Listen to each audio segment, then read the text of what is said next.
Сегодня в Акбарс-арене многолюдно. Казанцы и гости столицы спешат сменить зимнюю обувь на коньки и открыть сезон катания на льду. Давно ждали открытия катка? Да, мы сегодня пришли в 3, но оно было закрыто, поэтому мы вот через час еще раз приехали. В этом году у нас это открытие сезона. Вчера коньки купили, вот сегодня решили прийти.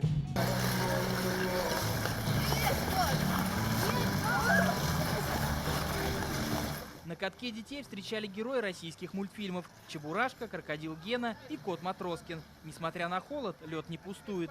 И дети, и взрослые пришли проверить, не разучились ли они кататься на коньках.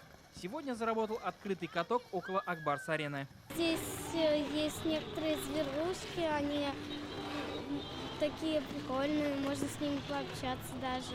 Всю зиму посетителей катка Акбарс-арены будут радовать сюрпризами и необычными встречами. Наши республиканские фигуристы, сборные, они будут приходить, показывать всякие мастер-классы. Это стадион «Трудовые резервы». Благодаря искусственному охлаждению в Казани это первая площадка, где заливают каток.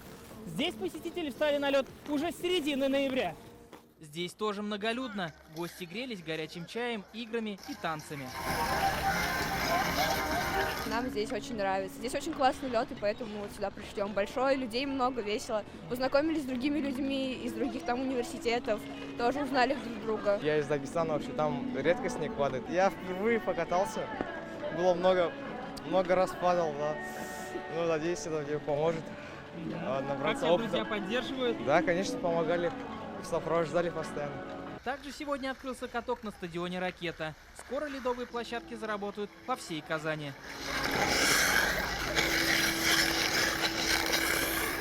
Иван Сарафанов, Лейсан Саитова, ТНВ, Казань.